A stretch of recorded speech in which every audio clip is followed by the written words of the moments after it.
7 மணிக்கு அலாரம் வச்சு கரெக்டாக 7:20க்கு எந்திச்சு ஒரு அருமையான குளியலை போட்டு பிரேக்ஃபாஸ்ட்டுக்கு எங்கள் அம்மா கொடுத்த கூழ் பொடியை பேக் பண்ணிட்டு லைட்டாக மாய்ஸ்சரைசரும் போட்டு வேலைக்கு கிளம்பிட்டேன். இப்போதைக்கு என் லைஃப் எப்படி போகுதுன்னா, வேலைக்கு போகிறது, வர்றது, சாப்பிட்றது, தூங்குறது, மொபைல் யூஸ் பண்ணுறது, அவ்வளோதான்.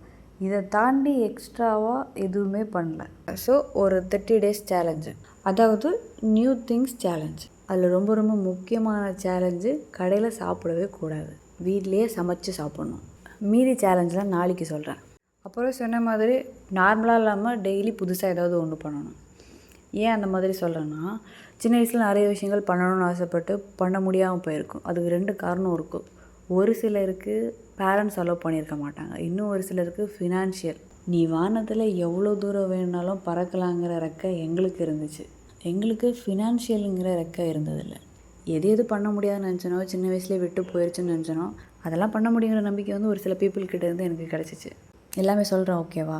கலைமகள் கற்றது கைமண்ணளவுன்னு சொல்லுவாங்கள்ல. இந்த உலகம் ரொம்ப பெருசு, நிறையவே இருக்குது. என்னை பேச விட்டால் லொடன்னு பேசிக்கிட்டே இருப்பேன். சரி, ஓகே, இன்றைக்கி கதைக்கு வருவோம். அப்படியே வேலைக்கு வந்துட்டு லைட்டாக ஓசி லிப்ஸ்டிக்கில் க்ரூமப் ஆகிட்டு. ஏன் அதை ஓசி லிப்ஸ்டிக் சொல்கிறேன்னா, எனக்கு ஒரு விஐபி ஃப்ரெண்டு இருக்காங்க. அந்த விஐபி ஃப்ரெண்ட்கிட்ட எனக்கு இந்த லிப் லைனர் வேணும்னு கேட்டேன். அந்த விஐபி மேடம் என்ன தெரியுமா சொன்னாங்க, இதை தவிர நீ எதை வேணால் எடுத்துக்கணும். நானும் கிளம்பும்போது தவறாமல் அதை எடுத்து வந்துட்டேன். அப்புறம் க்ரூமப் ஆகிட்டு சின்ன சின்ன வேலையெல்லாம் முடிச்சுட்டு வாங்கி வச்சுருந்த தர்பூசணி பழம் சாப்பிட்லான்னு எடுத்தேன். எனக்கும் இந்த தர்பூசணி பழத்துக்கு ராசியே கிடையாது. நான் எப்போ வாங்கினாலும் உள்ளே ஒயிட்டாக தான் இருக்கும்.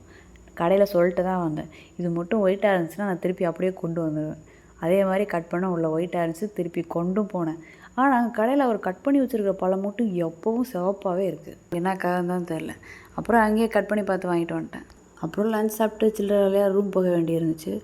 ஒரு 3 weeks ஆகுது என்னோடய ஸ்கின்னை நான் கேர் பண்ணி. ஜஸ்ட்டு சோப்பு மாய்ஸ்சரைசர் மட்டும் யூஸ் பண்ணிட்டு வந்தேன். அதான் லைட்டாக ஸ்கின் கேர் பண்ணிட்டு வேலை முடிச்சுட்டு அந்த விஐபி வீட்டுக்கு போக வேண்டியது இருந்துச்சு. ஸோ அதுக்கேற்ற மாதிரி திங்ஸ்லாம் எடுத்து வச்சுட்டு வேலை முடிச்சுட்டு நைட் அப்படியே அங்கே கிளம்பிட்டேன்.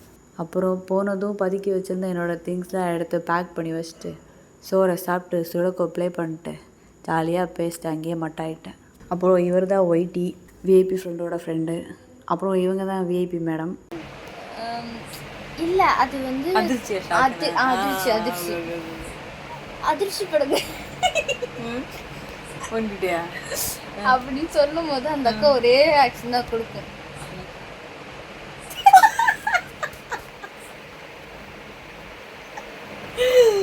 ஐயோ, அது வாய் குளறல் இப்படி இப்போ கட்டாயிடும் போல.